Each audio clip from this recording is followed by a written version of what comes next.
Cauz here for CFL.ca. Going to give you my fantasy advice for Week 12. But first, hate to do it, but we always have to. We got to talk injuries. Bring up the big board.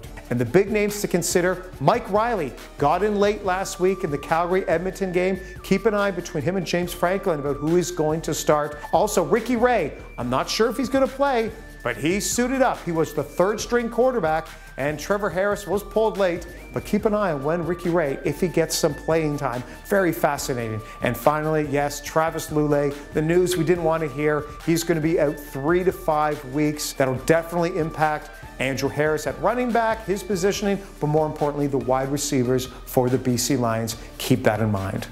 Now it's time for my picks. And you know what I'm going to do? I'm going to give you $10,000 left. I'm under $1 million. I'm going to pick some stars and some guys with value. Let's start with the stars. Zach Collaros. Put on the cape because I am Captain Obvious. But Zach Collaros, 400 yards, 4 touchdowns. He could have done more. He had close to 300 yards and 3 touchdowns at the end of the half. They have found something in that Toronto secondary. They were exploiting it over and over again. There is a wealth of wide receivers right now. He's put up these numbers even without Bakari Grant or Andy Fantuz.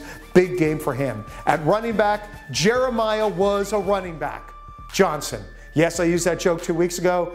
I'm using it again. Remember 2 weeks ago, last time he played, over 120 total yards, 3 touchdowns, going up against the worst rush defense in the CFL, in the BC Lions, who once again, no Solomon Eliminian in the lineup.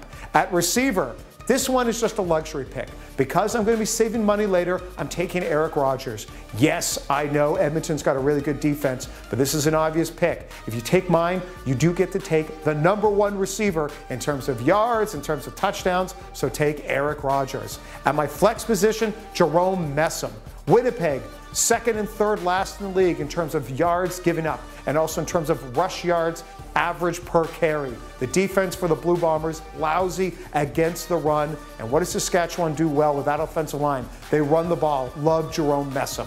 Next up, kicker. I expect a lot of points. Remember, Saskatchewan put up 37 points last week against Winnipeg. It might not be that much, but I feel it will be in the 30s, so I like Paul McCallum. For defense, okay, I know I'm going up against Winnipeg here. I'm really sorry, but you're just not playing well right now. So I'm taking the Saskatchewan Roughriders defense. It isn't great, but it's a good value play. There's a reason why I'm taking great quarterbacks, running backs, and receivers. I'm saving money, so I'm going to take Saskatchewan, where there's a lot of big plays on the field when you're talking about going up against not very good quarterbacking right now in Winnipeg. Prove me wrong, Blue Bombers. Finally, my value guy from the Hamilton Ticats, Terrell Sinkfield, going up against the Toronto Argonauts. And remember, in the last 2 wins, Sinkfield has had over 100 yards and 4 touchdowns for the Ticats.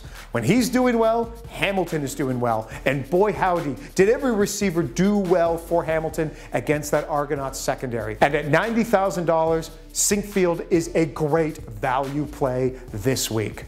Well, those are my fantasy picks for Week 12. Good luck. And remember, tweet us at mcauz56 or at CFL. Good luck with your picks. Enjoy the games. So those are my picks for Week 12. Again, yes, a lot of people are going to say I'm crazy going with Ottawa, but I'm going to stick with it.